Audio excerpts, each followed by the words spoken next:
کہ جو آپ نیچے تصویر دیکھ رہے ہیں نا، یہ ایک میت کی تصویر ہے۔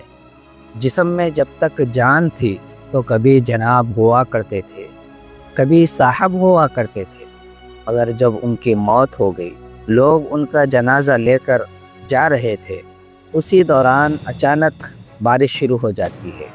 ان کے گھر والے اور رشتہ دار اور دوست احباب وغیرہ اس مردہ جسم میت کو ایک پلاسٹک کور سے ڈھانپ دیتے ہیں، اور تمام لوگ بھاگنے لگتے ہیں کہ کہیں ہم بارش میں نہ بھیگیں، اور ایک چھت کا سہارا ڈھونڈ لیتے ہیں۔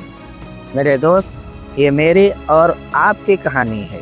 ہمارے ہونے اور نہ ہونے سے کسی کو کوئی فرق نہیں پڑتا۔ آپ سوچیں کہ مرنے کے بعد کوئی آپ کے ساتھ بارش کے پانی سے بھیگنا گوارا نہیں کرتا، کوئی اس بارش میں اپنی قیمتی چیزوں کو خراب نہیں کرنا چاہتا، تو کہاں قبر اور کہاں پھر محشر کی سختیاں۔